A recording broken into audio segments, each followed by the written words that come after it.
আসসালামু আলাইকুম। আজকে একটি প্যানেল সম্পর্কে কিছু কথা বলবো। আশা করব এই বিষয়গুলো আপনারা মন দিয়ে শুনবেন এবং দেখবেন, তাতে আমাদের উপকার হবে সবারই। সেটা হলো যে আমরা এই ধরনের প্যানেল পাই, বই প্যানেল, যেটা স্যামসাং মোটর ব্যবহার করেছে। এটা হলো একটা SA100 মনিটর কার্ড। তো আমরা যে সমস্যাটা পেয়েছি প্যানেলটির, সেই প্যানেলটি একটু আগে দেখে নেন আপনারা। এই যে সাইড কপগুলোতে দেখুন, এখানে কয়টা লাইন টানছি দেখতেই পাচ্ছেন, এখানে 3টা। আমাদের এই কপটিতে লাইন টানা হয়েছে একটি, আমাদের এই পাশের কপটিতে একটি লাইন টানা হয়েছে।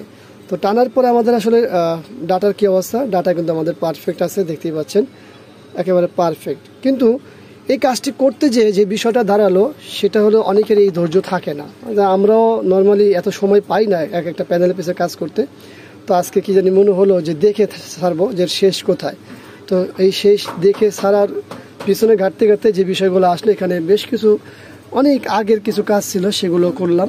তারপরে আমাদের কিন্তু এই কাজটি হয়েছে। তো তার মধ্যে হলো আমাদের প্রত্যেকটা কফি কিন্তু হাই ভোল্টেজ ছিল, মানে আমরা যে VGA ভোল্টেজ বলে থাকি, সেই ভোল্টেজগুলো ছিল সবগুলো কফি মাইনাস ভোল্টেজ ছিল না। আর এখানে আমাদের 8টা ভোল্টেজ টানা হয়েছে। সেটা হলো এই যে যদি আমরা এই কোডে চলে আসি, তাহলে সেটা দেখতে পাবেন। এইখানে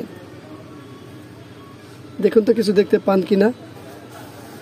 এটা হলো এসটিভি ভোল্টেজ। এখান থেকে নিয়ে যে আমাদের সিঙ্গেল কফের একেবারে মাঝখানের পিন যেটা আছে দেখতে পাচ্ছেন, সেইখানে দিতে হয়। তো এটার পিছনে এটা দিয়ে কি কারো কাজ হয়, সেটা হলো আমাদের যদি ডাটা ফিলিং করতে থাকে, মানে ডাটা আসে কিন্তু খুব স্পিডে বিভিন্ন নড়াচড়া করে, সেক্ষেত্রে। তো যাই হোক, এইখানে ছোট কিছু ইনফরমেশন, আশা করবো ভালো লাগবে। ভিডিওটি ভালো লাগলে লাইক, কমেন্ট, শেয়ার অবশ্যই আমাদের এই চ্যানেলটি সাবস্ক্রাইব করেন, পাশে থাকা বেল বাটন চাপ দিয়ে রাখবেন। আবারও দেখাবো অন্য কোনো বিষয় নিয়ে। আজকে আমি দেখানি বিদায়। আল্লাহ হাফেজ। আসসালামু আলাইকুম ওয়া রাহমাতুল্লাহি ওয়া বারাকাতুহু।